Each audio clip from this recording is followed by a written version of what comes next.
வணக்கம். Welcome to கதை திரட்டு audio books. இந்த வீடியோவில் நம்ம என்ன கதை கேட்க போகிறோம்னா, விரட்டும் வாழ்க்கை சிறுகதை. நம்ம சேனலை இது வரைக்கும் சப்ஸ்கிரைப் பண்ணாதவங்க சப்ஸ்கிரைப் பண்ணுங்க. பக்கத்தில் இருக்கிற பெல் ஐகானை கிளிக் பண்ணி ஆல்ங்கிற ஆப்ஷனை ப்ரெஸ் பண்ணுங்க. ஸோ தட் நான் போடுற கதைகளை உடனுக்குடனே நீங்கள் கேட்கலாம். வாங்க கதைக்குள்ளே போகலாம்.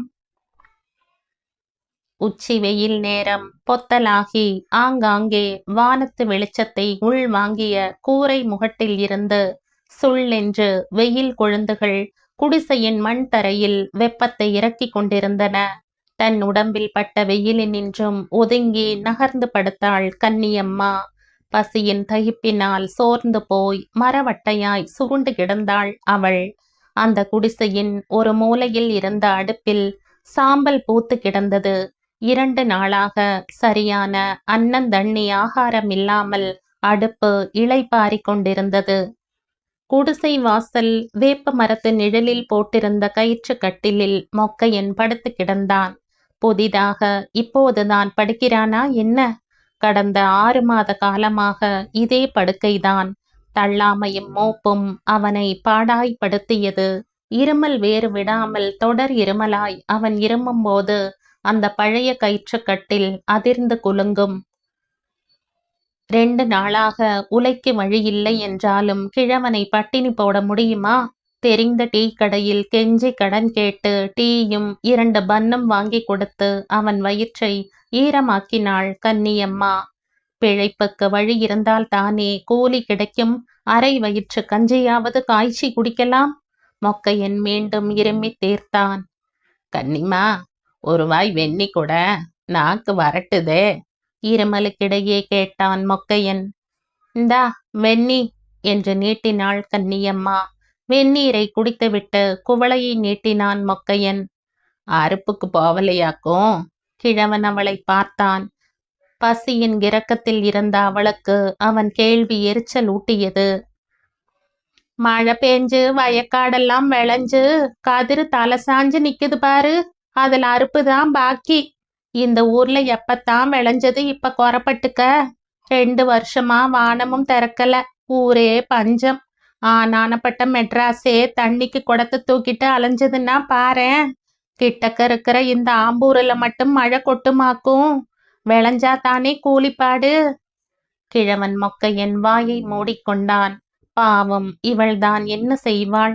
சம்பாத்தியம் செய்ய வலுவிழந்து சீக்காளியாய் அவனும் முடங்கிவிட்டான். கருங்காலி மரம் போல் நல்ல செயலாக மொக்கையன் இருந்த காலத்தில் அவனுக்கு 2ஆம் தாரமாக வாழ்க்கைப்பட்டவள்தான் கன்னியம்மா. நல்ல தேக கட்டும் புஸ்தி மீசையுமாய் கண்ணங்கரையில் என்று இருந்த மொக்கையனுக்கு அப்போதே 50 வயது இருக்கும். கைப்பாடும் கடின உழைப்புமாக இருந்தால் செலவில்லாமல் அவனுக்கு கட்டி கொடுத்தார்கள் அவன் பெற்றோர். ஆம்பூர் அப்படியொன்றும் விவசாய பூமி இல்லைதான். அந்த சிற்றூரை சுற்றிலும் ஆங்காங்கே எழும்பி நின்ற கட்டிடங்கள் அனைத்தும் தோல் பதனிடும் கிடங்குகள்தான்.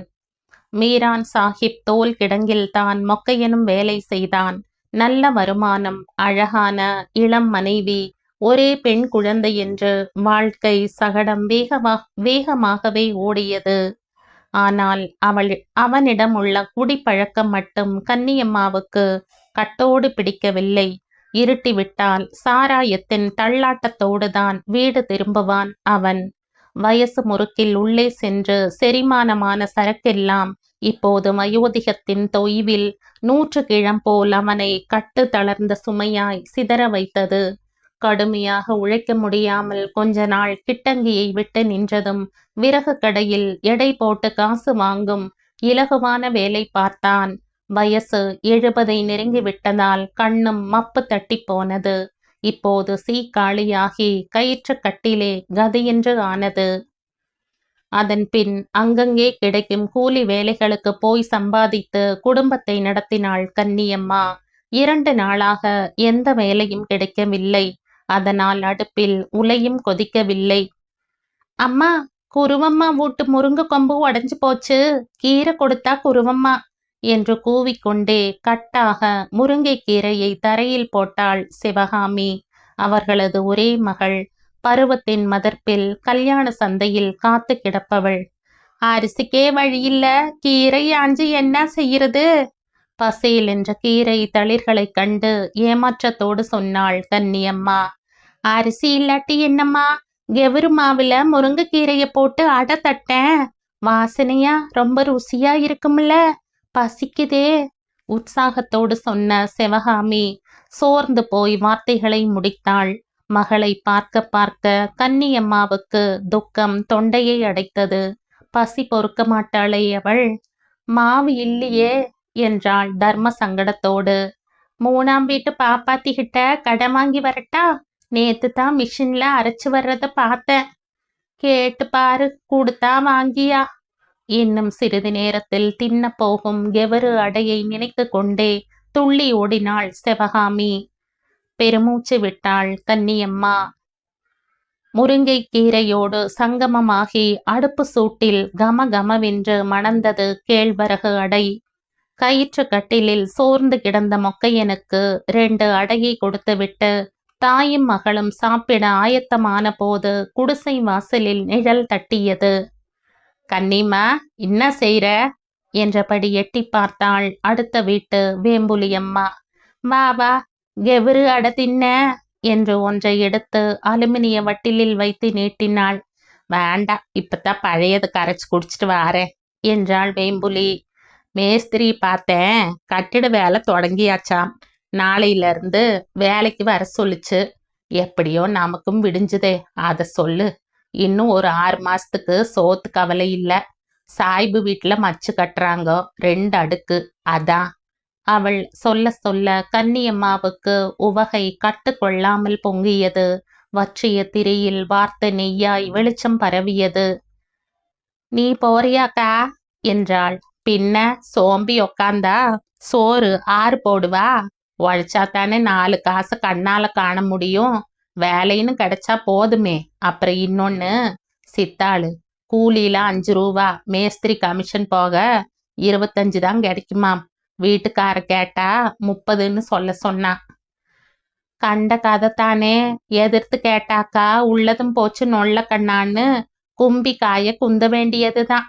சரிக்கா, நாளைக்கு நீ போக சொல்ல சொன்னா. அழுக்கு புடவையை துவைத்து காய போடும்போது அவளது மனத்தரியில் எண்ணங்கள் தம் போக்கில் நெசவாகியது. இந்த ஓட்டக்கூரைய மாத்தணும். கீத்து கூலின்னு எப்படியும் ஒரு 300 தேவைப்படும். வேலைக்கு போய் 1 வாரம் கழிச்சு மேஸ்திரி கிட்ட அட்வான்ஸ் கேட்டு பார்க்கணும். அம்புட்டு பெரிய தொகையை நம்பி கடன் கொடுப்பானா மேஸ்திரி? சொம்மாவா? தினப்படி கூலியில 10 ரூபா பிடிச்சுக்கட்டுமே. அப்புறம் ஒரே மாசத்துல கடன் அடைஞ்சிரும்.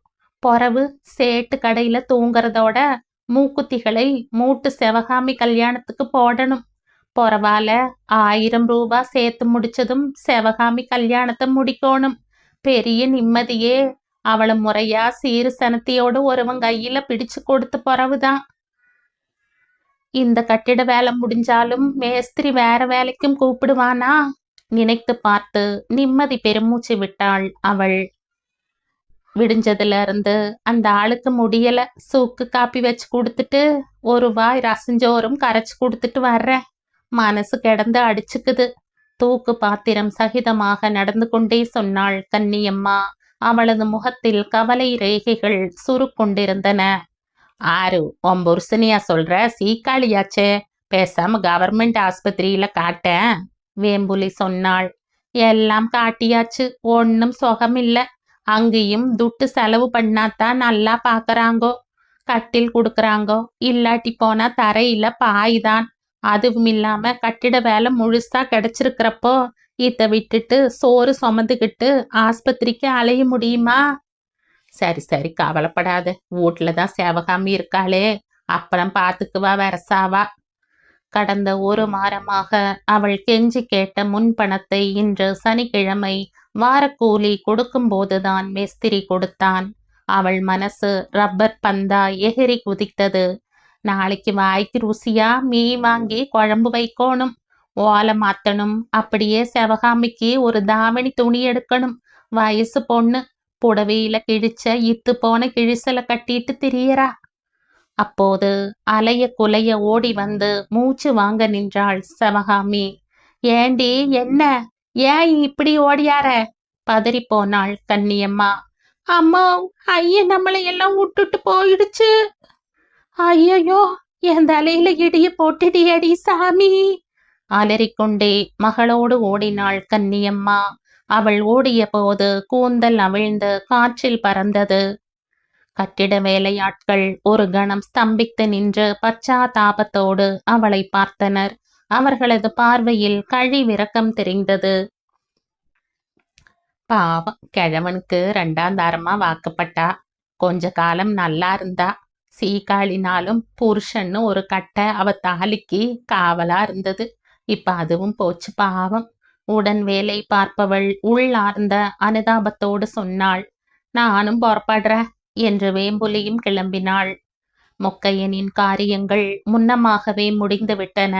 10ஆம் நாள் காரியம் நடக்கும் வரை குடிசையில் குந்தி தின்ன வசதி இல்லையே.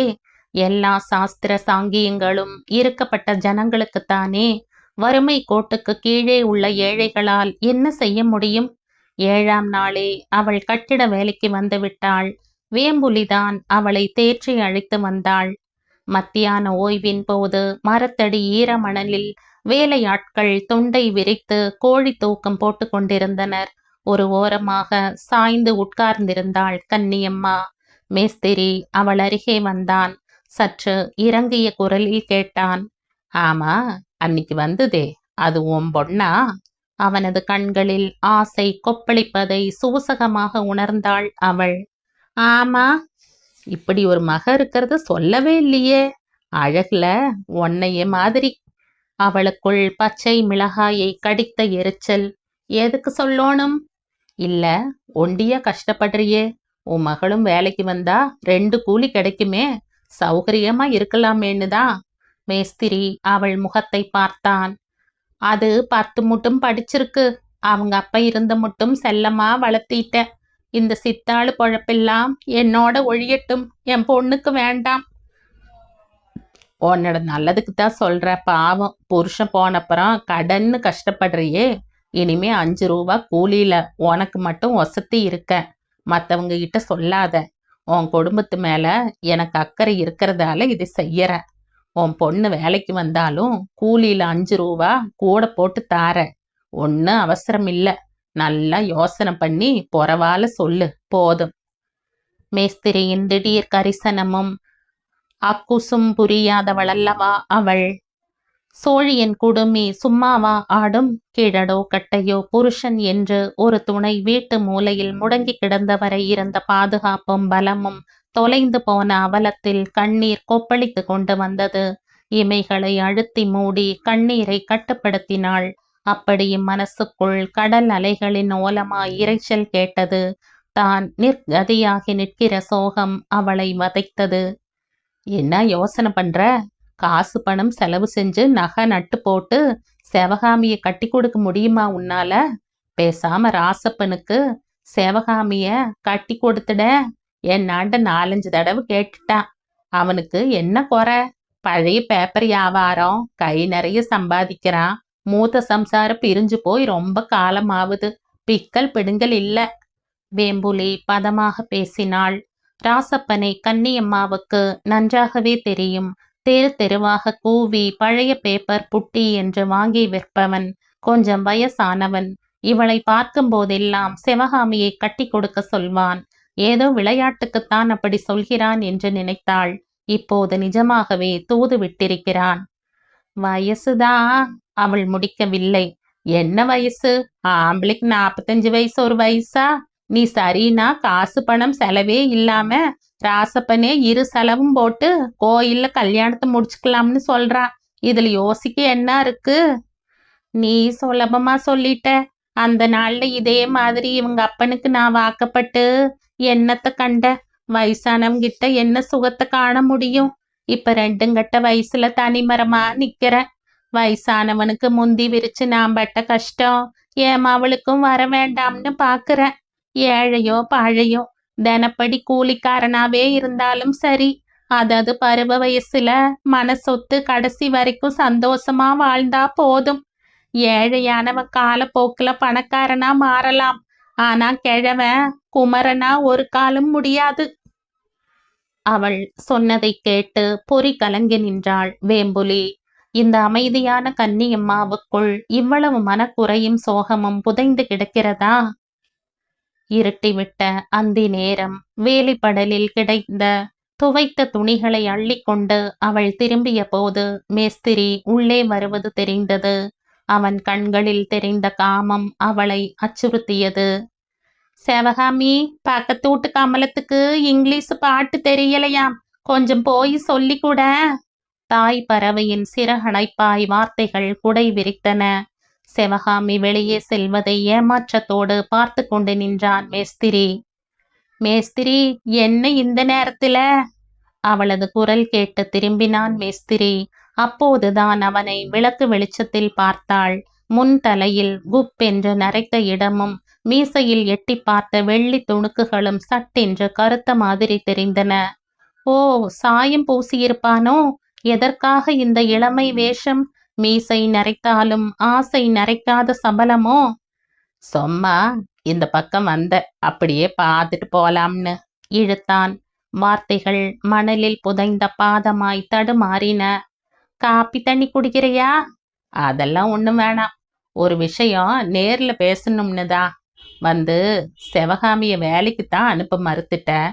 காலமுச்சூடும் கவலை இல்லாது நீயும் உன் மகளும் உக்காந்து ராசாத்தி மாதிரி சாப்பிட எனக்கு ஒரு யோசனை தோணுச்சு.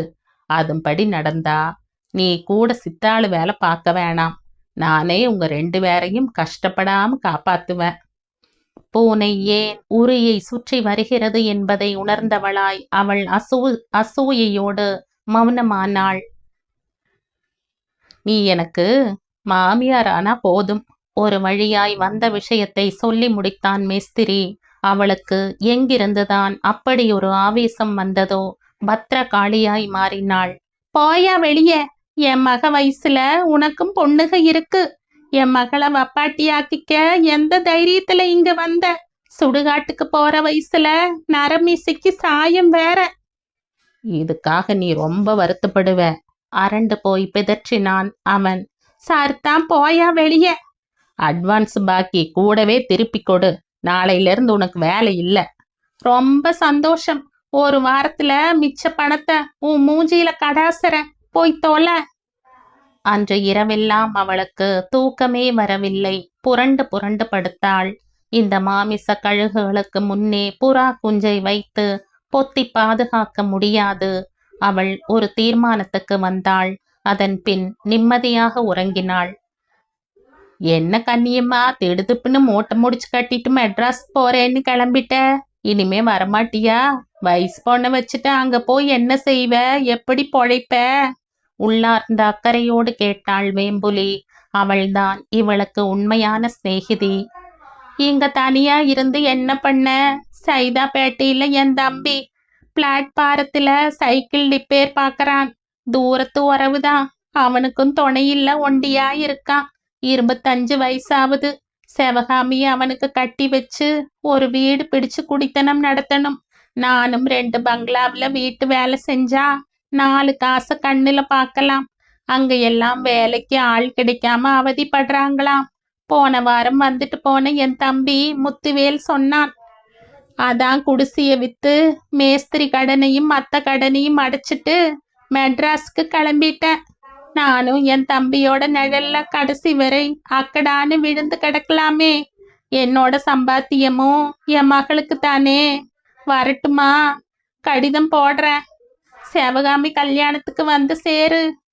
தயாராக நின்ற பேருந்தில் ஏறினாள் கன்னியம்மா. நாளை சென்னையில் என்ன ஆகுமோ அதை பற்றிய சிந்தனைகளை முந்தவிடாமல் கொஞ்சம் ஆஸ்வாசம் மூச்சு விட்டு கொண்டு ஆசனத்தில் அமர்ந்து சாய்ந்தாள். டிரைவர் விரட்ட பஸ் ஓடிக்கொண்டிருந்தது, அவர்களது வாழ்க்கையைப் போல.